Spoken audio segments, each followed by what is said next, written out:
Good morning, Melee. Hi everyone, I can't believe it's already Thursday, but here we are. Welcome back to the Good Morning Melee show. I'm your host, Kevin Dhir. Every morning, I'm bringing you our daily schedule, information about our donation incentives, and an interview with some special guests. What a crazy week it's been so far, and we still got 2 full days left of content to go. I'm not sure how we'll ever one up this, but I'll see you at the 21 Days of Melee in 2021? I kid. I can only imagine the production team's groans. Production teams are the unsung heroes of events like this, so a huge shout out to the homies who have been making the stream happen around the clock and bringing us this content.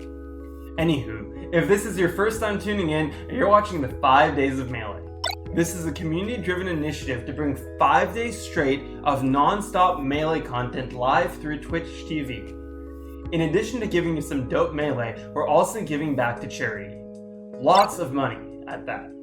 We're trying to raise $50,000 towards Direct Relief, a humanitarian aid organization that has been making an incredible effort towards supporting the battle against COVID-19. I had the chance to talk to Campy on Tuesday to learn more about their cause. You can check out that video on our event's YouTube channel. Search for the 5 Days of Melee on YouTube to catch every piece of content we streamed this week, uploaded as close to real time as we can get. Throughout the week, we've had a variety of donation incentives powered by Tiltify. Type exclamation mark donate in chat to head over to our Tiltify page where you can directly donate and see the incentives. Let's walk through today's schedule, and I'll also let you know today's daily initiative. Immediately after the Good Morning Melee segment for today, we'll be having Radar and TurndownforWalt hosting the Mix-Up podcast. You can donate through Tiltify to ask them questions. Following the Mix-Up, we'll be joined by some Project M experts who will be discussing the game's meta and the current tier list. I'm excited to learn more about their game. After that, we'll have another edition of Pros vs. Joes, this time featuring none.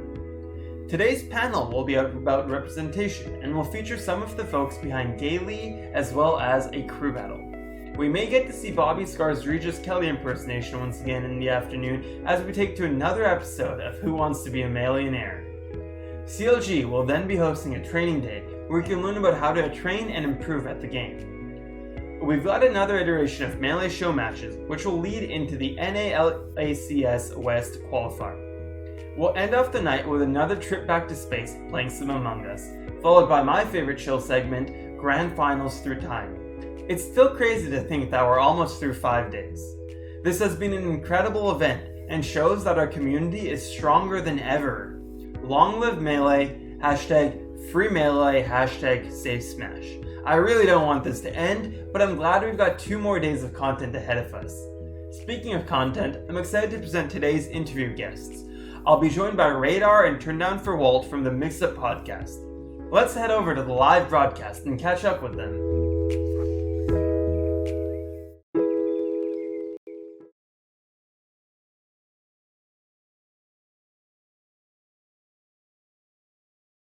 Definitely still muted.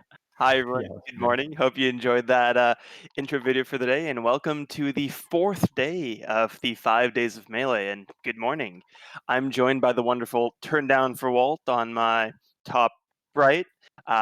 Walt is notable for his amazing high-quality YouTube content. He put out an amazing documentary yesterday, 50 minutes, about Axe with comparisons in reference to Haikyuu. He's also been part of this events team. He's, I believe, our creative director, and he's just been hauling ass behind the scenes, making things happen. So huge shout outs to Walt.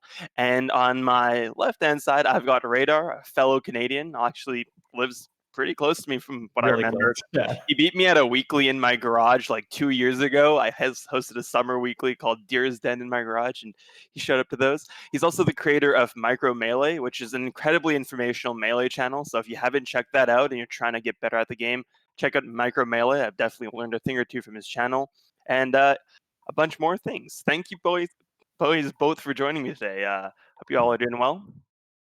Yeah, I'm doing great. It's been it's really cool to have you on here. Yeah. If you still live in the house that you hosted Dhir's Den in, then yeah, we're like a 15-minute drive max. Like I live really close. So nice. Well, it's awesome to see you rising up, and both of you. You know, your content. I've just been seeing you both consistently putting out content and being involved as creators in the community. And opportunities like this week have been so cool to see people like you shining. Being so at the front of things. So Thank you. really proud of it come up.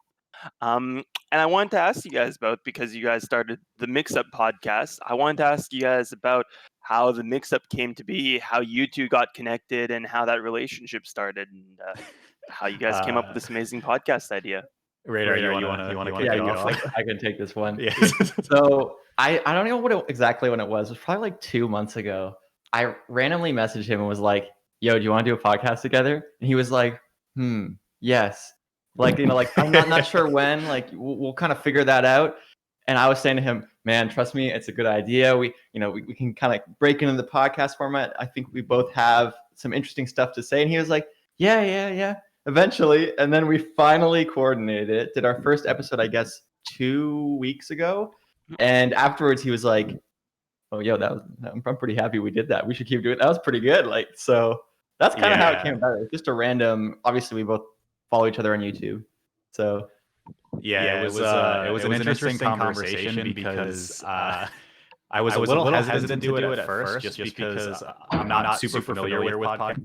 I'm very not familiar on the broadcast side of things. But seeing the response to the first episode, just kicking our pilot, kicking it off from that, it was like the two of us chatted after for like an hour, and we were like, that was really good. Like, there's something here that we can definitely keep running with. So self plug, but for people who are looking at the schedule, we will be going off after the segment of Good Morning Melee as well, with a special guest who is Fizzy. So really excited for that as well.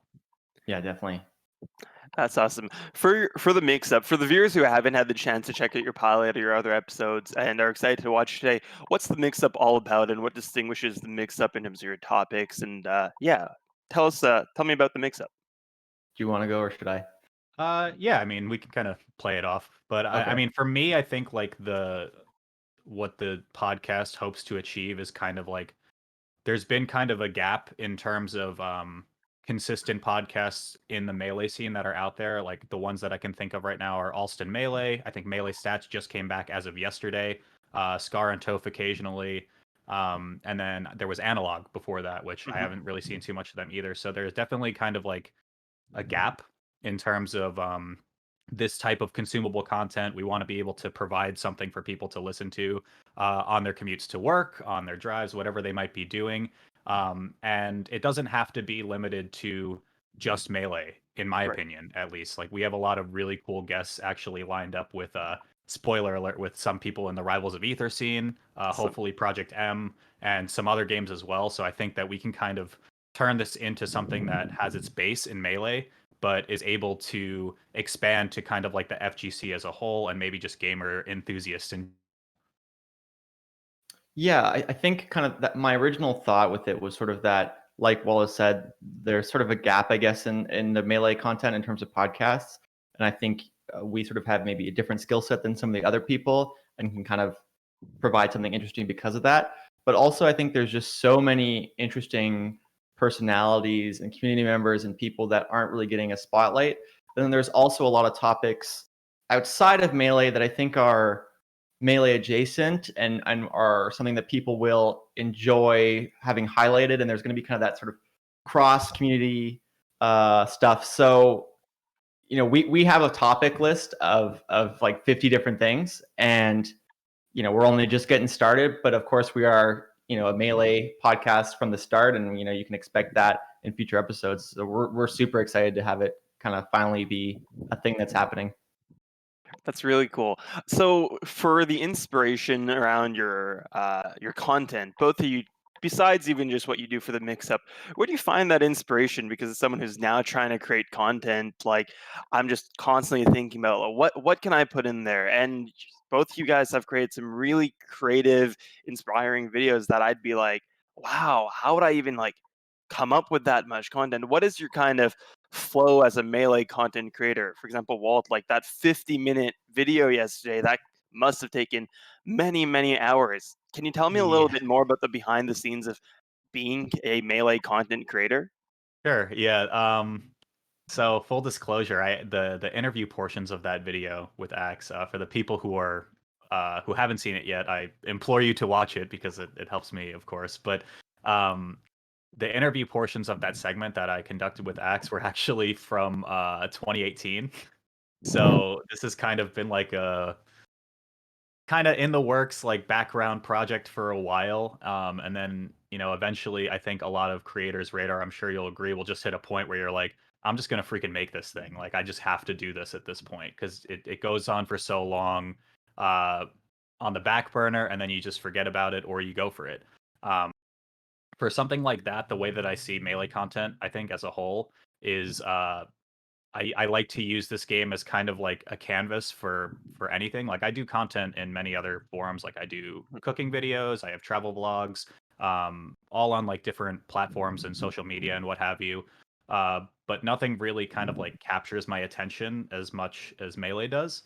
Mhm. So Melee to me is kind of like the canvas. So if it's going to be a video, like a 50-minute video about Axe, like the one that you mentioned, um, it's all based in Melee because that's the thing that I am passionate about and something that I can kind of share that passion with people who choose to consume the content.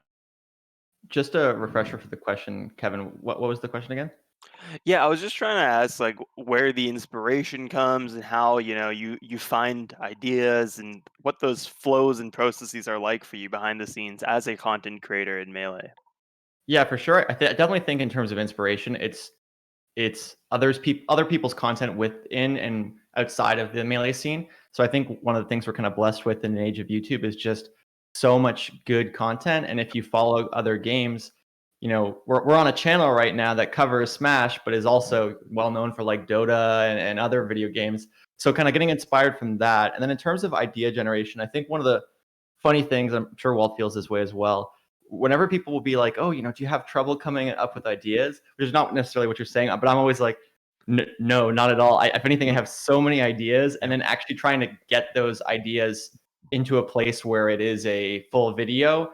That's the hard part, is trying to kind of narrow things down, formulate more clear thoughts. Because if you're in the shower or whatever, and you're just like, oh damn, that would be a good video. But it's about kind of getting to a place where it's more comfortable, and that really, at least for me, requires a lot of script writing, a lot of just going through, editing, re-editing over and over again until I feel like I have something that's ready to kind of get to that video point.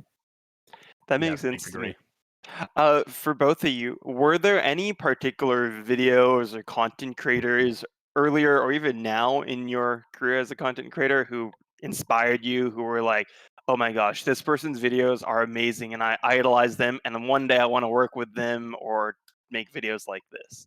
Yes. I'm gonna answer. I actually answered a similar question on the content panel last night. Any chance I can have to give a shout out to Ninja SSBM, I will 100% do because he is literally the reason that I started my channel. Hmm. He has a video, kind of old schooler Arizona player. Um, he has a video called Harmony, which was a melee montage probably around like 2014, 2015, I want to say. And it just like pushed the boundaries of what like combo videos and montages were, especially in that era of time. So to see that, and I could see when I watch it, it's like heavily inspired by things that were being edited in the FPS genre, in like League of Legends, for instance. And that was something that I wanted to bring to montages, which is what I started doing YouTube with. So any chance I can use to give a shout out to Ninja, I love that guy so much. He's amazing. 100%. That's the reason. I think for me, a lot of the influences started probably outside of a gaming space. CGP Grey comes to mind as a kind of YouTuber that does sort of explainer style videos. And I know, while I kind of have been diversifying a bit in the type of content I make, you know, oftentimes it's sort of tutorial based stuff. I've been doing more Hearthstone stuff on a different channel. It's the same kind of idea, like explaining things. So I think for a lot of the people that I would watch, it almost felt, and like my experience when I'm writing a script myself, it's almost like solving a puzzle. Like you're looking at a concept and you think, how can I make this as easy to understand as possible in as little as time to understand as possible? And whenever I feel like I solve that or come close to solving that, it's a huge rewarding thing. And then within the Melee community, is actually like too many people to count. I think, I love all the kind of top players streams.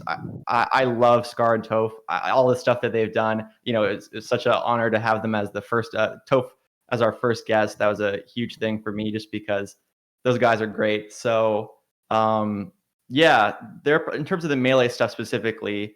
That's been kind of really interesting to me lately and inspiring. That makes sense. So I was thinking about it, and the Melee community is super diverse, right? And it also exists on a lot of different platforms. Like the people on Reddit comments and whatnot, are generally pretty different from the people at events, are generally pretty different from the people who are big on Twitter and stuff like that, Thank though God. there are overlaps, right? As a content creator, knowing that your content is, going to get viewed by all of these people, how do you really who do you try and tailor your content towards, and how do you deal with knowing that there's going to be different receptions from all these different groups? I can imagine that being really difficult. It's funny because I was thinking about this a lot the other day. My answer would probably be myself. And that sounds kind of weird, but basically my own personal taste is entirely the kind of filter through which everything that I make. And the number one question I must answer for every video is, would I watch this? And if not, it's garbage. Like, get that out of here. And so it's not so much about me necessarily trying to create content that appeals to, like, I do still think about the demographics, like, I want to appeal to newer players, but maybe also have something that more experienced players can also take something from. But at the end of the day, it's like, what do I like? And I just got to pray that other people like that too. Yeah, I think I completely agree with that. And we kind of touched on that briefly in our first pod episode with Toph, actually. It's kind of like striking that balance between creating things you enjoy. And I know for me, this isn't my full-time job. I would love for it to be. But for people who do use this as a full-time opportunity, it's striking that balance between making things you enjoy and then making things that perform so that you can eat and do other things that are kind Yes. of to life. But yeah, I think the biggest thing is kind of like, if it's something that's not making you happy, then you shouldn't do it. At least that's the way that I do. That makes sense. That makes total sense to me. You mentioned that this is just a part-time thing for you. For both of you, the question is, do you have day jobs, and how do you balance this with the other work that you do? And is this something that in your life you can see yourself using as your primary source of income, or becoming that like your main content for you? Yeah, I'm like, so for me, actually, I live in New York, so we just got completely blasted with a winter storm. And my office is actually closed today, which is convenient. So, what I do is I'm a full-time engineer for a more or less a medical device company. Mm. Um, I enjoy the work a lot. I like what I do for a living. But I think given the opportunity to be able to pivot to YouTube full time, I would definitely try it. I would love to be able to at least see where that road takes me. Um, I don't know if that's a similar feeling for you, Radar, but Yeah, definitely. For people who don't know, for me, I work primarily as a copywriter in advertising. So I basically write the ads.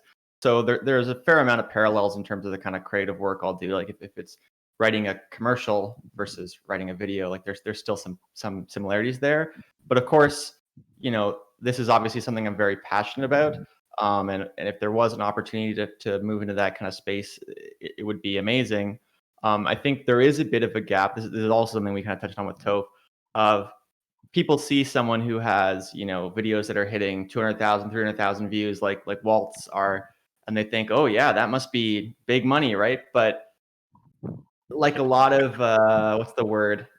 Kind of entertainment-based careers, I guess, it's very top heavy. In the same way, if you were a musician, if you're a musician that has 100,000 fans, you might barely be able to kind of make a living. And if you have 10 million fans, you're riding a Ferrari and you're kind of throwing out cash to the world. So I think for me, at least right now, being a bit of a smaller creator than Walt, but even I'm sure for him as well, that the difference between my full-time career income and my YouTube income Yeah. is very, very, very large right now.